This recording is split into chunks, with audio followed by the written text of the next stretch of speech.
Most people think brands like Cookies, Backpack Boys, Runts, they all blew up off of the product. And I mean, I guess that's true if 90% of the customers are just looking inside of the packaging. But at the end of the day, that's not what made brands like this blow up to the fucking moon. It was the culture, influencers they had behind the product. There's so much more to it than just a package or the flower that's inside of it. 90% of the consumers aren't even buying it for the fucking product quality anymore. If you think about these brands nowadays, all you hear is, oh, it's mid, oh, it's garbage. I'm going to teach you how to start your own personal trap brand, how to start your own branding, because I've done it. I've had successful drops, multiple drops. It's so easy, but we're looking at it all fucking wrong. I'm not telling you to sacrifice your quality, to use low bows or anything like that, but I'm going to teach you the exact game book that we use, 5 plays on how to build a brand and what you need to focus on. I'm going to give you my 5 pillars that'll make you the biggest brand in the game. When smart people look at this kind of packaging and all these gimmicks and toys that are coming with these bags, they're not thinking, I wonder what's inside of it. They're thinking, what created this brand? Where's the culture coming from? What's behind this? They want to know the substance that's driving the marketing behind this. And this is what it is. Now, first things first, you need a brand identity. You need something that they can relate to, something that the culture is driven by. Like you see things like Nike and Supreme. Just by looking at their logo, you already know what it is. You don't even have to see the wording on it. You want something that is culture driven, like a trap house brand. Think of something that is unique to your fan base, unique to the people inside of your environment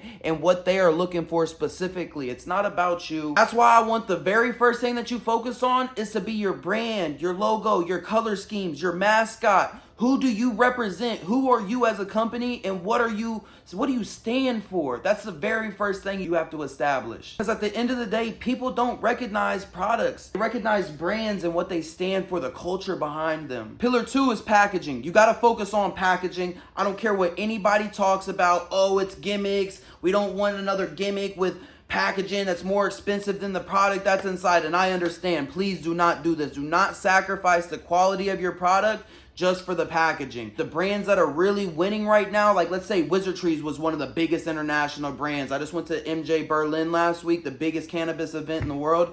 Oh my gosh, them Wizardtree Bulls were winning. And whenever I tell you that they have exclusive packaging, their packaging is phenomenal. It's nothing crazy. It's a matte black Mylar bag that folds in on itself. But when you open it up, it's illustrated with a comic book design. It's a gimmick, but a comic book design that explains the culture behind the cultivar that they're dropping, the genetics that they're releasing, the story behind how they got it, the story behind how they're the #1 winners, they stole the cut, and all this. It was super phenomenal. But not only that, when I opened it up, oh my God, the terpenes blew my mind away. So they didn't just focus on the packaging and releasing just an awesome drop, but they made sure the product that was inside was something that everybody would want. Everybody is messing with. And if I'm going to be specific, it was that Tide Banger. That Tide Banger is phenomenal. Not sponsored, by the way.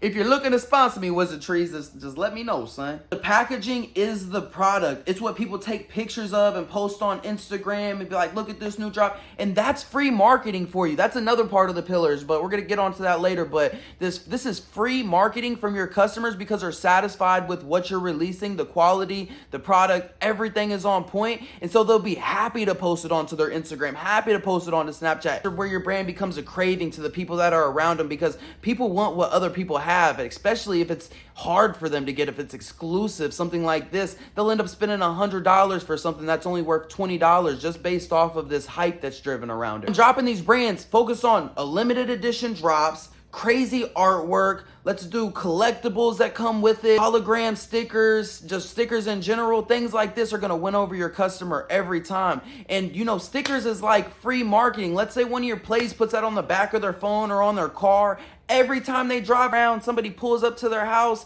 That's free fucking marketing right there. One thing that I recommend is take your Trap House brand and stick it at every Relo store, all the corner stores, all the gas stations, so that everybody in your town sees it whenever they walk by. And that brand recognition, after 6, 7, 8 times, you're gonna have a household name, maybe only in your area. So you might have to expand out to other areas if you have this big mind to go international or go to other states. But you can build an in-town brand that has a craving and a culture behind it easily like this. It's just that the more shareable your package is, the more free marketing you're gonna get. Now let's get on to pillar 3. Pillar number 3 is culture, and this might be one of the hardest ones to play into, but you should know your market and who you're trying to be in front of. Now, if you're hippies, you know that type of crowd. If you're in the hip hop rap space, you know you should be doing shout outs with different rappers and kind of really trying to play into this hip hop crowd. But brands don't sell products, they sell culture at the end of the day. People are not running around wearing Nikes because they like this swoosh on the side. There's a whole entire culture behind it. So make sure whenever someone's buying into your brand or buying one of your products, they're also buying into the culture. So whatever you're dropping and releasing with it,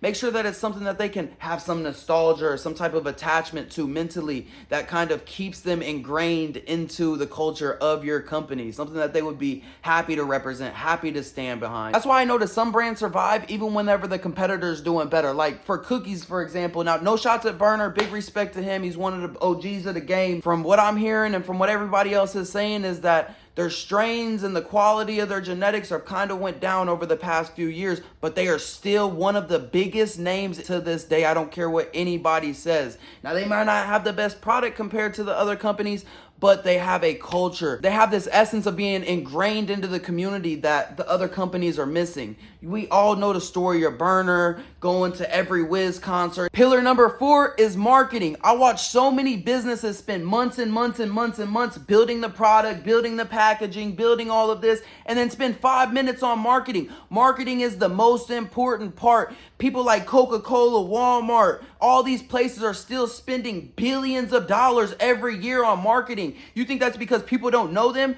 No, it's because repetition matters the most. You need to be in front of your clientele's faces 7, 8, 10, 20 different times just to get that idea across. Now, whether you're doing this marketing locally on things like Snapchat, Instagram, I always tell my people this is an excellent way to get new customers, but you have to play it carefully.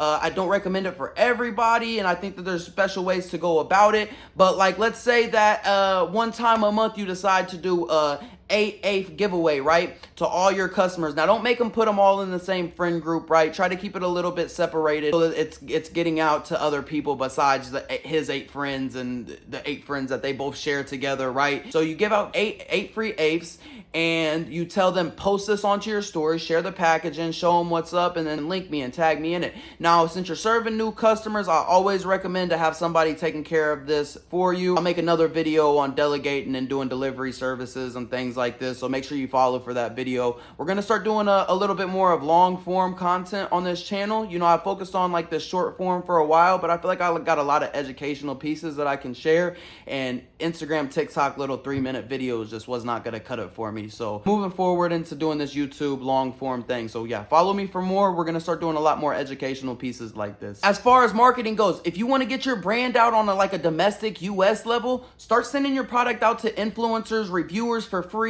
Start paying. You might even have to pay for promotion. I understand. Like I say, this is a game where you have to pay to play to really win. I don't care what industry you're in, what walk of life you're in. There's always somebody above you that you're gonna have to either work really, really hard to get in front of their faces, or it's just easier just to give them a little bit of cheese and make everybody happy at the end of the day. It's a currency. You got to keep it current. You got to keep it moving so it can generate back to you.